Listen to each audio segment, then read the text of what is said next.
जय श्री कृष्ण मित्रों। अगर आप अपनी जिंदगी में कुछ नया सीखना चाहते हैं, जीवन की उलझनों को सुलझाना चाहते हैं, तो अभी हमारे चैनल को सब्सक्राइब जरूर करें, क्योंकि हमारे इस चैनल पर हम आपको वास्तुशास्त्र, ज्योतिष और आपकी राशि के अनुसार चल रही समस्याओं के समाधान सरल भाषा में बताते हैं, जिससे आपके जीवन में सकारात्मक बदलाव आ सके। मित्रों, जीवन में कई बार कुछ ऐसी घटनाएं घटती हैं जिनका प्रभाव बेहद गहरा होता है। खासकर महिलाओं के जीवन में ऐसे गलतियां होती हैं जो केवल उनके सुख शांति छीन लेती हैं, बल्कि उनके पूरे परिवार को भी दुखों का पहाड़ तोड़ देती हैं। गलत कदमों के कारण कई बार महिलाएं समय से पहले ही विधवा हो जाती हैं और अपना जीवन दुख और पीड़ा में गुजारने को मजबूर हो जाती हैं। आखिर ऐसा क्यों होता है? वह कौन सी गलतियां या पाप हैं जिनका परिणाम महिलाओं को इतना बड़ा कष्ट सहकर भुगतना पड़ता है? आज हम इस विषय पर विस्तार से चर्चा करेंगे, इसलिए आपसे निवेदन है कि वीडियो को पूरा देखें, क्योंकि यहां आपको जानकारी न केवल आपको जागरूक करेगी, बल्कि आपके जीवन को सकारात्मक दिशा देने में भी सहायक सिद्ध होगी। मित्रों, हमारे शास्त्रों में कहा गया है कि कोई भी घटना केवल भाग्य या दुर्भाग्य का परिणाम नहीं होती। हर सुख और दुख के पीछे हमारे कर्म और व्यवहार की भूमिका होती है। महिलाओं के जीवन में आने वाले इस तरह के दुखों के पीछे भी कुछ विशेष कारण होते हैं, जिन्हें समझना और उनसे बचना आवश्यक है। कई बार महिलाएं दूसरों के सुख से जलने लगती हैं और ईर्ष्या का भाव उनके मन में घर कर लेता है। यह भावना न केवल उनके मानसिक स्वास्थ्य को नुकसान पहुंचाती है, बल्कि उनके पारिवारिक जीवन में भी विघटन का कारण बनती है। शास्त्रों में कहा गया है कि ईर्ष्या और जलन से पैदा हुए पाप व्यक्ति के जीवन में अपार दुख लेकर आते हैं। मित्रों, हमारी वाणी में बहुत शक्ति होती है। जब हम किसी की बुराई करते हैं या उन्हें अपमानित करते हैं, तो यह नकारात्मक ऊर्जा बनकर हमारे जीवन को प्रभावित करती है। महिलाओं के जीवन में यह पाप उनकी पारिवारिक शांति को छीन लेता है और उनके पति के जीवन पर भी बुरा प्रभाव डालता है। मित्रों, यदि हम अपने जीवन में इन गलतियों से बचने का प्रयास करें, तो न केवल हम अपने परिवार को सुखी रख सकते हैं, बल्कि अपने जीवन को भी खुशहाल बना सकते हैं। इसलिए मित्रों, इस वीडियो को पूरा जरूर देखें। चलिए मित्रों, आपका ज्यादा समय ना लेते हुए हम इस रहस्यमय जानकारी को एक कथा के माध्यम से समझाएंगे। बने रहिए आप वीडियो के अंत तक। मित्रों, एक बार की बात है, माता लक्ष्मी भगवान ब्रह्मा जी से मिलने के लिए जाती है। तब माता लक्ष्मी के मन में एक प्रश्न था और उस प्रश्न का उत्तर जानने के लिए ब्रह्मा जी के पास आई हैं और ब्रह्मा जी से कहती हैं, प्रभु, आज जब मैं पृथ्वी लोक पर भ्रमण कर रही थी तो मैंने देखा कुछ स्त्रियां समय से पहले ही विधवा हो जाती हैं, और वह कौन सा पाप है जो एक शादीशुदा स्त्री करती है तो उसे विधवा जैसी परेशानियों का सामना करना पड़ता है। प्रभु, क्या स्त्रियों को पहले से ही पता चल जाता है कि वह विधवा होगी कि नहीं? औरत का वह कौन सा अंग है जिससे यह पता चलता है कि महिला विधवा होगी या नहीं? क्या शादीशुदा औरत के विधवा होने के संकेत पहले से मिलते हैं? इस तरह के प्रश्न पूछने पर ब्रह्मा जी कहते हैं, माता, तुमने समस्त शादीशुदा औरत के लिए उचित प्रश्न पूछा है। यह सत्य है कि कुछ महिलाएं समय से पहले ही विधवा हो जाती हैं। कई बार जीवन में कुछ ऐसी घटनाएं हो जाती हैं जो हमारे बस में नहीं होती, लेकिन सच्चे दिल और अच्छे कर्म से हर मुश्किल को दूर किया जा सकता है। कई बार हमारी जिंदगी में कुछ कठिन पल आते हैं जो हमारे बस से बाहर होते हैं, लेकिन हमें उनका सामना धैर्य और विश्वास के साथ करना चाहिए। चाहे वह विवाहित महिला ही क्यों ना हो, किंतु एक पाप के कारण महिला विधवा बनती है और महिला के शरीर का एक अंग उसके विधवा होने का संकेत भी देता है। हे देवी, इस गुण सत्य को प्रकट करने से पहले मैं तुम्हें एक कथा सुनाऊंगा जो तुम्हारे सभी सवालों को हल करेगी। इस कथा को पूरा ध्यान से सुने, क्योंकि इसे अधूरा सुनने से जीवन में अशुभ परिणाम हो सकते हैं। खासकर विवाहित महिलाओं के लिए यह कथा सुनना अनिवार्य है, वरना उन्हें जीवन में बड़ी कठिनाइयों का सामना करना पड़ सकता है। तो आइए इस कथा को शुरू करते हैं। मित्रों, मध्य प्रदेश की उस सुंदर नगरी में, जिसका नाम सुखनगर था, लोग बड़े ही प्रेम और सौहार्द के साथ रहते थे। नगर के समीप एक घना जंगल था, जिसके बीचों बीच एक निर्मल और शांत तालाब था। इस तालाब की सुंदरता इतनी अद्भुत थी कि उसे सुरमय सरोवर कहा जाता था। सरोवर के चारों ओर छोटे छोटे पेड़ और झाड़ियां थीं, जिन पर हर समय पक्षियों की चहचहाहट गूंजती रहती थी। इस तालाब को नगर के लोग पवित्र मानते थे और इसकी महिमा से जुड़ी अनेक कहानियां सुनाई जाती थीं। सुखनगर में एक प्राचीन परंपरा थी, जिसमें विवाहित महिलाएं हर पूर्णिमा को सरोवर के किनारे पूजा करने जाती थीं। इस पूजा का उद्देश्य अपने परिवार और विशेष रूप से अपने पति की लंबी उम्र के लिए प्रार्थना करना था। यह मान्यता थी कि जो महिला इस पूजा को सच्चे मन और श्रद्धा से करती है, उसके पति की आयु लंबी होती है और उनका परिवार सुख शांति से भरा रहता है। लेकिन इस पूजा से जुड़ी एक रहस्यमय कथा भी प्रचलित थी। कहा जाता था कि इस सरोवर के पास एक पुराना श्राप छिपा हुआ है। वह श्राप उन महिलाओं के जीवन को प्रभावित करता है जो अपने जीवन में कोई गंभीर पाप करती हैं। ऐसा माना जाता था कि सरोवर के जल में एक अदृश्य शक्ति है जो पापी महिलाओं के कर्मों को जान लेती है और उनके जीवन में आने वाले संकटों का संकेत देती है। एक बार देवी लक्ष्मी ने पृथ्वी लोक पर भ्रमण करते हुए इस तालाब को देखा। तालाब की शांति और पवित्रता ने उन्हें आकर्षित किया। जब उन्होंने वहां के लोगों से इस तालाब और उससे जुड़ी कथा के बारे में सुना, तो उनके मन में एक प्रश्न उत्पन्न हुआ। उन्होंने सोचा, क्या सचमुच यह संभव है कि किसी महिला के पाप उसके जीवन को प्रभावित कर सकते हैं और उसके पति के जीवन पर संकट ला सकते हैं? देवी लक्ष्मी ने इस रहस्य को समझने के लिए भगवान ब्रह्मा का मार्गदर्शन लेने का निर्णय किया। उन्होंने ब्रह्मा जी से पूछा, हे प्रभु, मैंने पृथ्वीलोक पर ऐसी घटनाएं देखी हैं जहां कुछ महिलाएं अपने जीवन में समय से पहले ही विधवा हो जाती हैं। क्या यह सच है कि महिलाओं के पाप उनके पति के जीवन को प्रभावित करते हैं? और क्या यह संभव है कि महिलाओं के शरीर के किसी अंग से उनके भविष्य का पता चल सकता है? ब्रह्मा जी ने कहा, हे लक्ष्मी, तुम्हारा प्रश्न अत्यंत महत्वपूर्ण है। यह सत्य है कि महिलाओं के जीवन में उनके कर्म और व्यवहार का गहरा प्रभाव पड़ता है। जब कोई महिला ईर्ष्या, द्वेष, अपमान या अहंकार जैसे पाप करती है, तो यह न केवल उसके मानसिक और आध्यात्मिक स्वास्थ्य को नुकसान पहुंचाता है, बल्कि उसके परिवार की शांति और सुख को भी छीन लेता है। ब्रह्मा जी ने आगे बताया, महिलाओं के शरीर के कुछ विशेष अंग ऐसे संकेत देते हैं जिनसे उनके भविष्य का आभास हो सकता है। यदि महिला के चेहरे पर अक्सर तनाव की लकीरें हों या उनकी आंख में जलन और द्वेष का भाव झलके, तो यह संकेत है कि उनके जीवन में कुछ अशुभ घट सकता है। सुखनगर की इस कथा से जुड़ी एक घटना का जिक्र करना अनिवार्य है। एक समय की बात है। उस नगर में एक महिला सुजाता रहती थी। वह अपने सौंदर्य और बुद्धिमानी के लिए प्रसिद्ध थी, लेकिन उसके मन में गहरी ईर्ष्या और अहंकार था। सुजाता अक्सर दूसरों की खुशियों से जलती थी और उनके सुख को देख खुद को दुखी महसूस करती थी। एक दिन पूर्णिमा की रात सुजाता सरोवर के पास पूजा करने गई।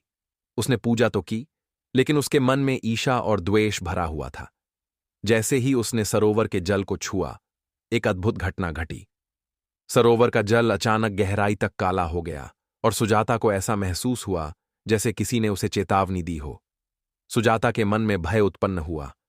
उसने तुरंत नगर के महाजान आर्षवत्स से इस घटना के बारे में पूछा। आर्षवत्स ने कहा, यह सरोवर पवित्र है और यह केवल उन लोगों को स्वीकार करता है जो सच्चे मन से पूजा करते हैं। तुम्हारे मन में जो ईर्ष्या और द्वेष भरा हुआ है, वह तुम्हारे जीवन में संकट ला सकता है। अगर तुमने अपने विचार और कर्मों को नहीं सुधारा, तो तुम्हारा जीवन दुखों से भर जाएगा। साधु महाराज ने सुजाता को शांत मन से बैठने को कहा। उनकी आवाज बहुत मधुर और गहरी थी। उन्होंने कहा, बेटी, जो डर और पछतावा तुम्हारे मन में है, वह सही दिशा में पहला कदम है। ध्यान से सुनो, मैं तुम्हें एक कहानी सुनाता हूं। यह कहानी एक राजा के जीवन से जुड़ी है, जो अपनी गलतियों की वजह से परेशानियों में फंस गया। लेकिन उसने कैसे उन परेशानियों को दूर किया, यह जानना जरूरी है। यह कहानी तुम्हारे सवालों का जवाब देगी और तुम्हारे मन को शांति देगी। साधु ने अपनी आंखें बंद कीं और कहानी शुरू की और कहा, बहुत समय पहले की बात है। एक छोटे से राज्य सुहानी नगरी का राजा था, जिसका नाम विक्रम था। वह बहुत ही अच्छा राजा था और अपने राज्य का बहुत ध्यान रखता था। उसकी वजह से उसका राज्य खुशहाल और समृद्ध था। लेकिन जैसे जैसे उसकी तरक्की बढ़ने लगी, उसका स्वभाव बदलने लगा। उसे लगने लगा कि वह सबसे बड़ा और सबसे समझदार है। धीरे धीरे वह दूसरों की सलाह सुनना बंद कर दिया और अपनी मर्जी से सब कुछ करने लगा। राजा विक्रम का यह घमंड उसके व्यवहार में भी दिखने लगा। वह अपनी प्रजा की परेशानियों को नजरअंदाज करने लगा और उनकी बात सुनने से मना कर देता। एक दिन एक संत, जिसका नाम साधु रामदास था, उस राज्य में आए। उन्होंने राजा से मिलने की इच्छा जताई।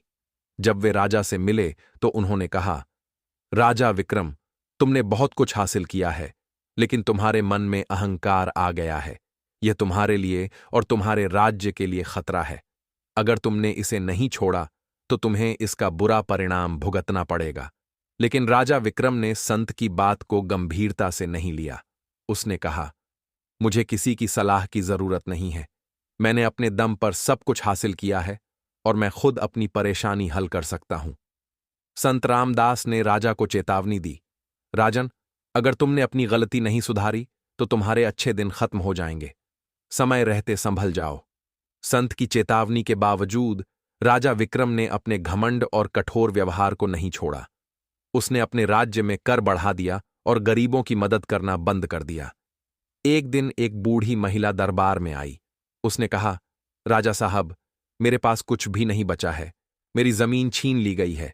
कृपया मेरी मदद करें।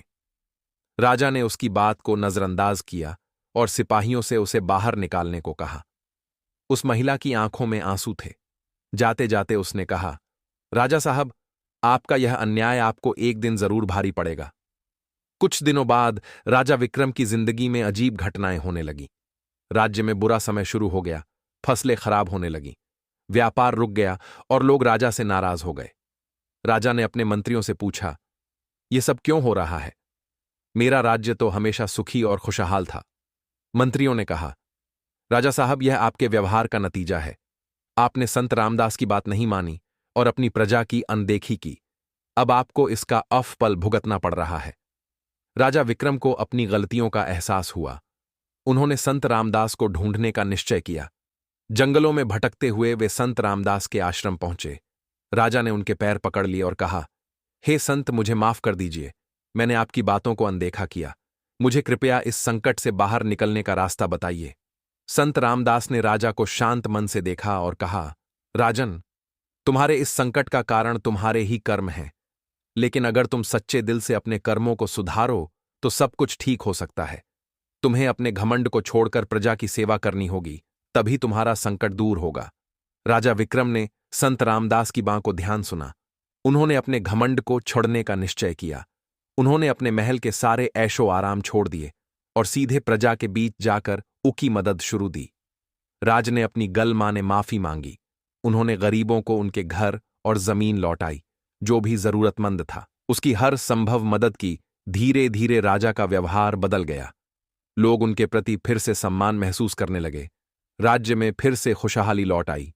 साधु रामदास ने सुजाता से कहा, बेटी, इस कहानी से यह समझ लो कि हमारे अपने ही कर्म हमारे जीवन को बनाते या बिगाड़ हैं।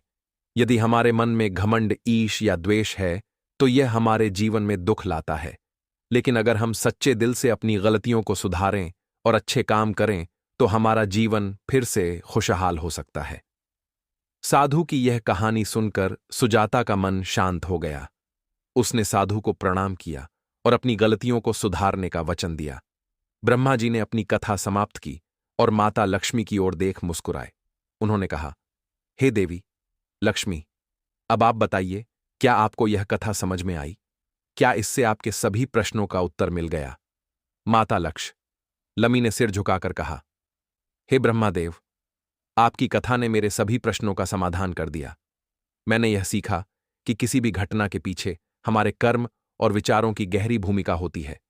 विशेष रूप से महिलाओं के जीवन में उनके आचरण और व्यवहार का सीधा प्रभाव उनके परिवार और पति पर पड़ता है। यह कथा न केवल स्त्रियों को बल्कि समस्त मानव जाति को उनके जीवन में अच्छे और सच्चे मार्ग पर चलने का संदेश देती है। ब्रह्मा जी ने प्रसन्न होकर कहा, हे देवी, आपने सत्य कहा। यह सत्य है कि इस संसार में हर व्यक्ति अपने कर्मों से ही अपना भाग्य बनाता है। विशेष रूप से महिलाओं के जीवन में उनके विचार, वाणी और व्यवहार का बहुत महत्व होता है। एक महिला केवल एक व्यक्ति नहीं है, बल्कि वह पूरे परिवार का आधार होती है। उसकी सोच, उसके कर्म और उसकी भावनाएं पूरे परिवार को प्रभावित करती हैं। यदि वह सकारात्मक सोच और शुभ कर्मों का पालन करती है तो उसका परिवार सुखी और समृद्ध होता है। लेकिन यदि उसके विचारों में ईर्ष्या, क्रोध या द्वेष है तो वह न केवल अपने जीवन में दुख लाती है बल्कि अपने परिवार के लिए भी समस्याएं खड़ी करती हैं। ब्रह्मा जी ने आगे कहा, हे देवी, सच्चाई और सादगी जीवन के दो सबसे बड़े कहने हैं। जिस घर में सच्चाई और सादगी होती है वहां लक्ष्मी का वास होता है, लेकिन जहां झूठ, ईर्ष्या और बुरा का वास होता है वहां कभी सुख शांति नहीं होती। महिलाओं को विशेष रूप से यह समझना चाहिए कि उनका व्यवहार उनके पूरे परिवार पर प्रभाव डालता है। उनके छोटे छोटे कर्म भी बड़े परिणाम ला सकते हैं। स्त्रियों को चाहिए कि वे अपनी वाणी को मधुर रखें। कभी कभी केवल कठोर शब्द ही किसी को आहत कर सकते हैं और घर की शांति को भंग कर सकते हैं। यह भी ध्यान रखना चाहिए कि कोई भी व्यक्ति परिपूर्ण नहीं होता, किसी से गलतियां होती हैं। इसीलिए क्षमा का गुण अपनाना बहुत जरूरी है। यदि एक महिला दूसरों की गलतियों को माफ करने का गुण अपने अंदर विकसित करती है तो वह न केवल अपने जीवन को सुंदर बनाती है बल्कि अपने परिवार को भी स्थिरता और शांति प्रदान करती है। ब्रह्मा जी ने कहा, ईर्ष्या और द्वेष किसी के भी जीवन के सबसे बड़े शत्रु हैं। यदि कोई महिला दूसरों के सुख को देखकर जलती है या किसी की खुशियों को देखकर दह होती है तो यह भावना उसके जीवन में नकारात्मकता लाती है। यह नकारात्मकता धीरे धीरे उसके मानसिक और शारीरिक स्वास्थ्य को नुकसान पहुंचाती है और उसके परिवार में कलह का कारण बनती है। इसलिए यह बहुत जरूरी है कि महिलाएं अपने मन को शुद्ध रखें, दूसरों की खुशियों को देखकर खुश होना सीखें। जब हम दूसरों के सुख में भागीदार बनते हैं तो हमारी अपनी खुशियां भी बढ़ जाती हैं। जो महिला दूसरों के यह स्नेह और का भाव रखती है वह अपने परिवार के लिए भी सुख शांति का कारण बनती है। ब्रह्मा जी ने महिलाओं को धैर्य और सहनशीलता का महत्व समझाते हुए कहा, हर महिला के जीवन में कई बार कठिन समय आता है। यह आवश्यक है कि वह धैर्य बनाए रखे और हर स्थिति का सामना धीरज के साथ करे। घर परिवार में कभी कभी कठिन परिस्थितियां उत्पन्न हो सकती हैं, लेकिन यदि महिला धैर्य और समझदारी से काम ले तो वह हर समस्या का समाधान निकाल सकती है। धैर्य एक महिला की सबसे बड़ी शक्ति है। जिस महिला में सहनशीलता और धैर्य का गुण होता है वह हर परिस्थिति में अपने परिवार को संभाल सकती है और अपने घर को स्वर्ग बना सकती है। लेकिन यदि वह हर छोटी छोटी बात पर क्रोधित हो जाती है या परिस्थितियों का सामना करने से डरती है तो यह पूरे परिवार को कमजोर बना सकता है।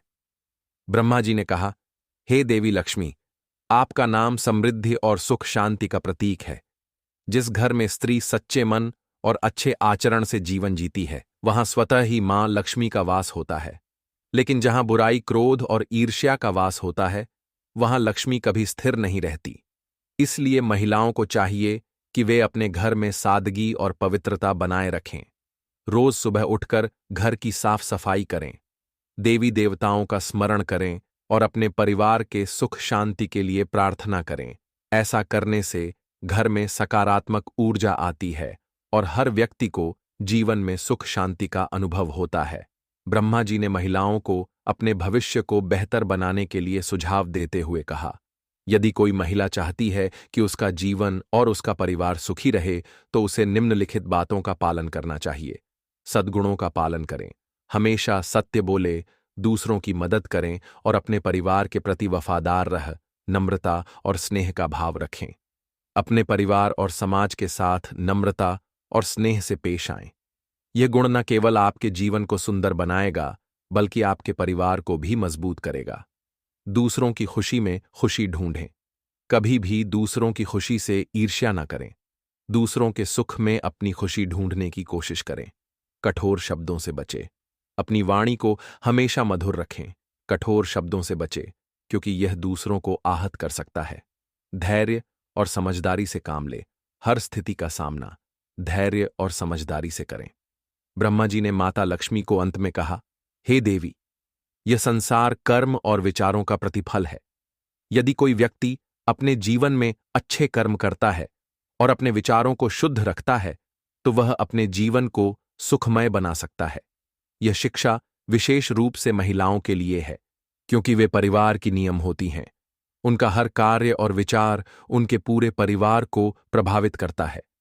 यदि महिलाएं अपने जीवन में ईमानदारी, सच्चाई और सादगी को अपनाती हैं, तो वे न केवल अपने परिवार को सुखी बना सकती हैं, बल्कि अपने समाज और देश को भी प्रगति की ओर ले जा सकती हैं।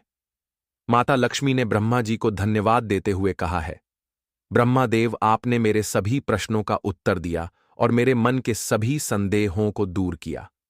मैं अब इस ज्ञान को पृथ्वी पर हर महिला तक पहुंचाने का प्रयास करूंगी, ताकि वे अपने जीवन को खुशहाल बना सके और अपने परिवार को सुख शांति का उपहार दे सके।